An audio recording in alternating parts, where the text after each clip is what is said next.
Alright, probably the final video on my Chaos DoT Lich build, the one that I've started the 0.2 patch with. I'm going to do a few things in this video I want to cover. First up, going to do a quick recap of recent changes for people that have been keeping up with the other videos, just stuff that I've done over the last like 2 or 3 days. And then I've got a Breachstone that I'm going to run to kind of show some gameplay of where the build's currently at. And then I want to do just like a general endgame overview of like what the build is doing, the state of the build, specifically at like heavier endgame, kind of more min max, approaching high investment stuff, and just things of that nature.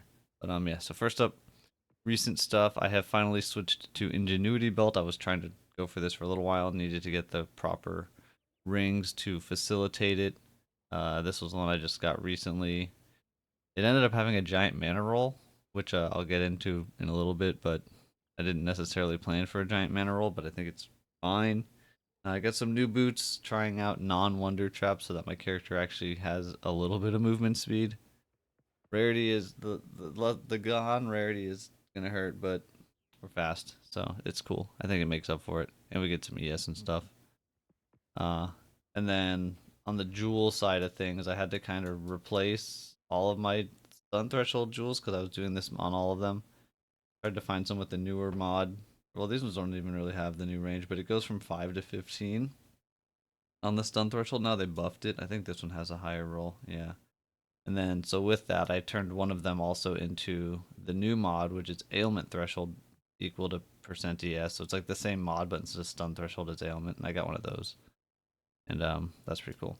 So if I was to go for even more future upgrades, because obviously the character's not perfect, I think it's in a really, really good spot. But the main thing would just be better rares still. I mean, the rings are pretty tough to go better. The body armor's pretty tough, but like I could have better gloves, maybe without a life roll and just more ES. Boots could have more energy shield. And my focus could have more damage and more energy shield. My amulet could have ES instead of like a life roll or something. I could have better mana regen, whatever. Things of that nature.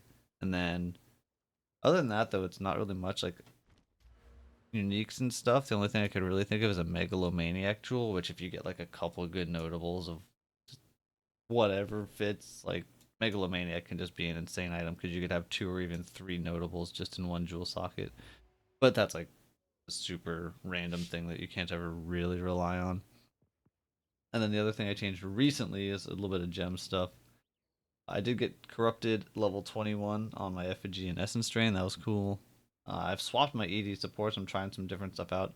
I did some testing with Zenith support and found out that it doesn't really work, at least not once your mana costs get scaled super high, which happens at high investment. Basically, Zenith requires you to be above 90% mana to get the bonus, but that 90% mana, you have to be above 90 when your essence strain or whatever it is hits the enemy and applies the dot. So you could be full mana, you could cast your essence strain, but then you see it takes, a third of my mana. So if I'm not regened back above 90 before the essence strain makes contact, it just doesn't get the benefit from that support. So I dropped that. I'm trying out Intense Agony, which this one doesn't really do much for single target. It's just for clear. When you cast ED first, it does 50% more damage if they were full life, or like once you get your spread, it should apply to the new mobs as well. Then I actually took out Deliberation support, which I was using, in favor of Chaos Mastery, which is a damage downgrade, but you get to move a little bit faster while casting, and my damage was good enough. I was like, just do that for speed. And the other thing is, I have Arcane Surge in my Contagion, which means I have a decently leveled Contagion again instead of level 1.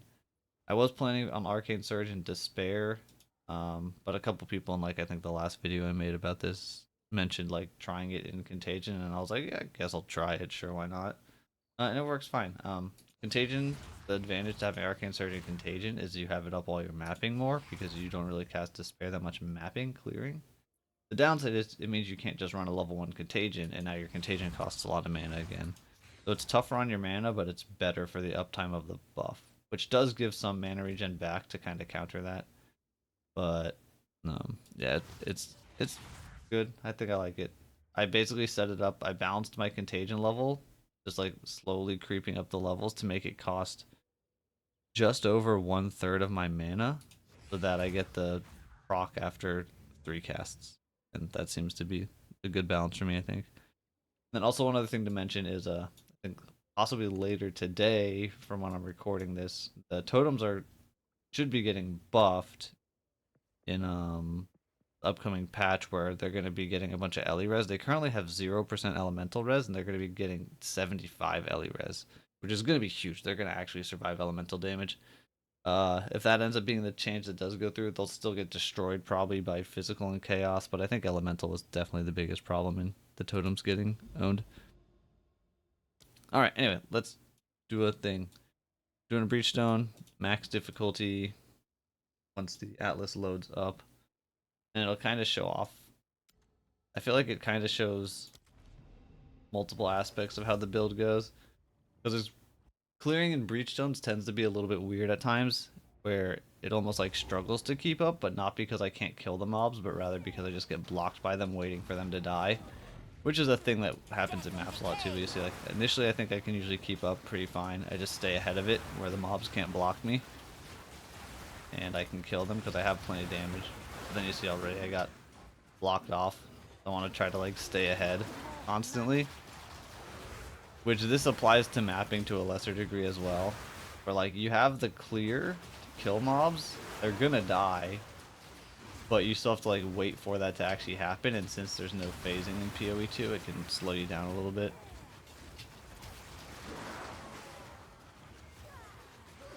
But I should be able to get through this no problem, really. Just one thing to keep in mind that I think is like kind of contributes to the build not being as fast as it potentially could be. It's like you kill mobs, you know, you can kill multiple packs with a cast of ED Contagion. That's cool. But if you can't, you have to wait for it to die, so you can't actually quite just sprint over to the next pack because the current one that's going to die is in the way. It is a thing to consider. Also, you see on this, I'm actually like, I'm not even really using Essence Drain right now, it's totems. Because the way that this zone works, there's not really good opportunities for huge ED chains. And the totems do more like just raw damage, which is what we want. We just want the mobs down. What I'm actually clearing with is like totem plus contagion or totem plus the curse for the dot from the decaying hex. Which I do that in maps too, in certain pieces of content like ritual maybe. I'm not really casting much ED. A lot of cattle. I don't know why I dropped so many. I feel like that's more than usual. Anyway, normally I wouldn't even really bother with this, but I'm gonna switch gems for the bosses to like kind of do the maximum damage. So like, take Chain out of Essence Drain, don't need it on the boss, and take Intense Agony out because it's not really good on the boss, and I'm putting in Drain Ailments and Deliberation. Most of the boss damage is from the totems, but I just want to do that. And we're gonna go up here, try to time things so that I have all my stuff down when he spawns, get the Sigil of Power, and then hopefully face tank a bunch of crap and just kill the boss without really much concern. I want to keep both totems up as much as possible, and then just, you know, keep dots up. Also, he did the hand slam there. I think that's still bugged at the moment. I didn't see it. Apparently the shadow for the hand slam doesn't render properly, so like, I don't know how other people even deal with that. I can't just tank it exactly. Sounds kind of messed up. And now the boss is low HP, it should ramp really hard. We're gonna execute range. Oh yeah, we gotta freeze. Oh, the puppets are still going, I think, though. Yeah. Pretty easy, right? That's a good boss to kind of show off the strengths of it, I think, and also doesn't die too fast.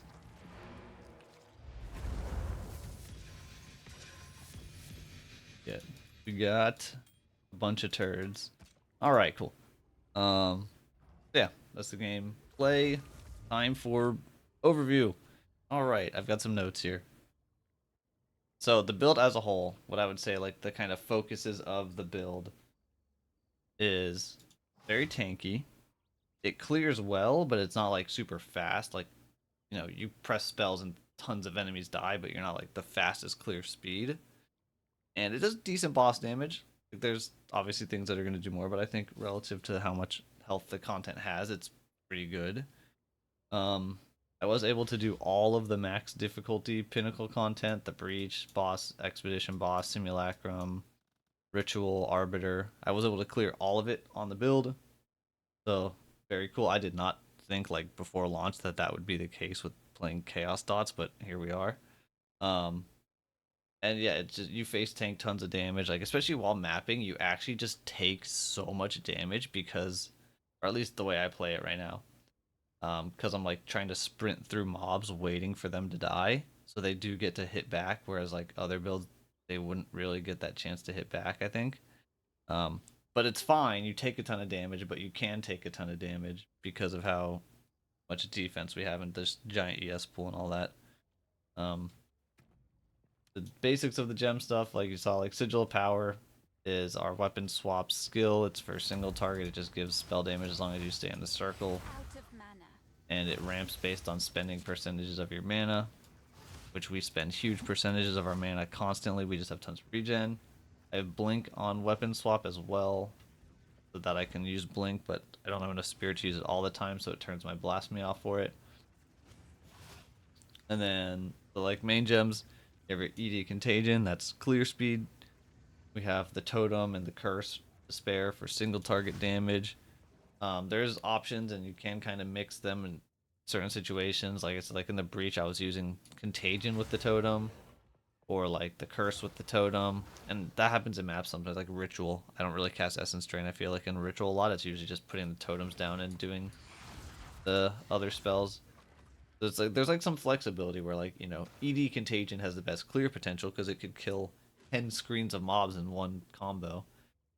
But the totems can't because they can't spread forever. But the totems do more damage. So in like certain situations or like a strong box, you can just have totems down and they just start auto firing, things like that. So you have like options, which is kind of cool.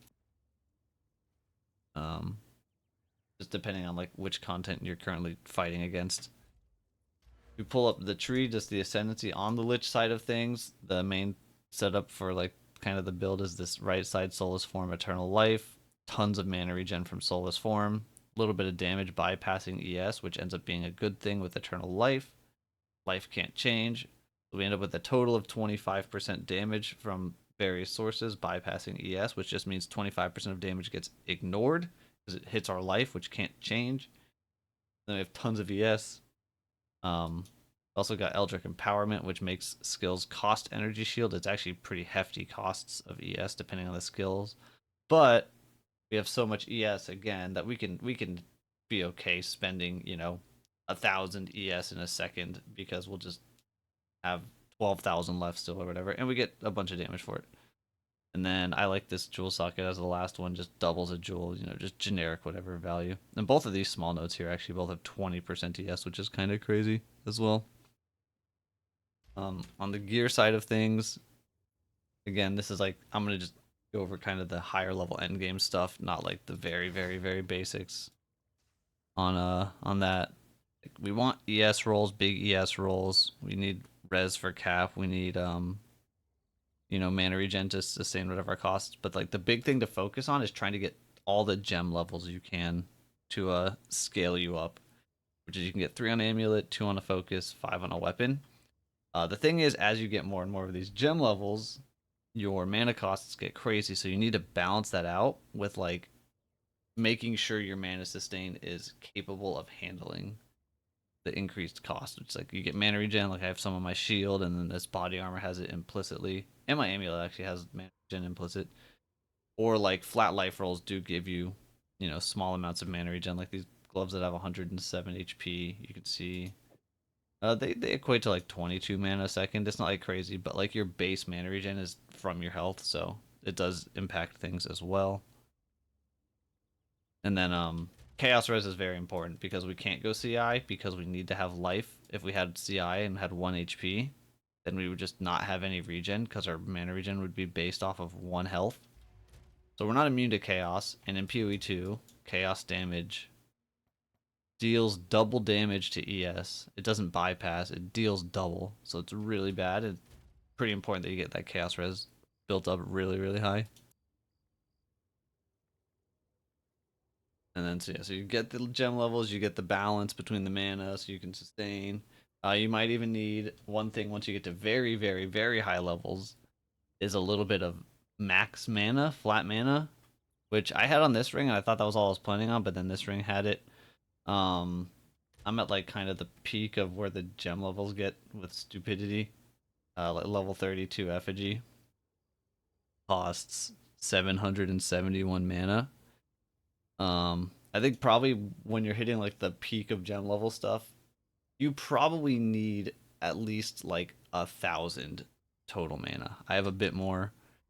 I don't think I need quite this much. I would prefer to have like a little bit less max mana and a little bit more mana regen, but either way it's fine. It's working out for me. It is what it is. And then the vials from the Act 3 quests. One of them gives you mana regen, but I don't think you want to take that. I think that's the first one. You could take it in Act 3, the mana regen. I took Ailment Threshold. I think Ailment or Stun Threshold are both good options there. And then the Act 6 version, you take Chaos Res for sure. Chaos Res. And the last thing on like kind of the gear and all that side of things is you do need some spirit. Well, technically, I guess you kind of don't because you can run Convalescence on your weapon swap. It's like bugged at the moment, and if you run it on weapon swap, it doesn't even swap weapons when you activate the skill, so you just get it for free basically. Um, I just didn't feel like doing that. So if you need to run Blasphemy, Withering Presence, and Convalescence on your main setup, and a Clarity support for the mana regen, because that's really good, you need about plus 30 Spirit from somewhere, either Amulet or Chest, basically.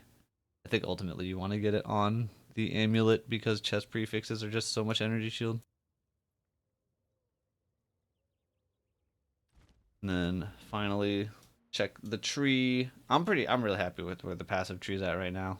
I've like done so many slight changes where like, 5 days ago I was like, okay, this is what the tree's gonna look like. We're done with the tree. And then I changed it, and then I changed it, and then I changed it. I'm really happy with where it is now. The kind of stuff that you could consider that I am not currently spec'd into is like some of these stun threshold nodes, probably specifically Hallowed, where you get ailment and stun threshold based on your ES. Especially, I had these earlier on.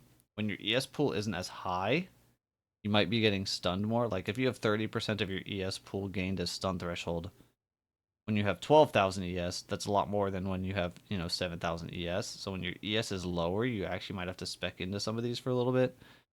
And that's what I did, and then I eventually got rid of them, and I just got the mods on jewels instead. But that's something to consider if you're getting like stunned too much, or I guess like dealing with ailments too much, because these nodes do also give ailment threshold now with the recent patch update. And then the other thing to consider would be like mana regen stuff. I don't think mana regen on the tree is that good. Like the numbers, the rolls on it just aren't that high, right? Like a damage node, you can get like 30% damage, which is pretty similar on a notable to like how much, like a ring can give 30% damage. Like they're in the same ballpark, right? Whereas like a mana regen notable here gives 25 mana regen, right? Whereas like a top roll on a piece of gear can give you like 60. So I think really ideally you don't want to rely too much on passives for mana regenerate. You want to get it from gear because it's just more efficient that way. But if you need it, then you need it. That just is what it is. If like you need the mana regen, you have to get it. And then maybe I don't know if you're in a weird situation, like you feel like you could use even more recharge nodes, like faster start of recharge or recharge rate or whatever. There's options to pick some of those things up. I currently have this one down here for faster start on quick response and recharge rate with refocus. I feel like those two are plenty for me. But if you feel like you want more, that's also something to consider trying out, I guess. But with that, I think I've covered everything. The gear, the gems, the tree, all that. That is the build.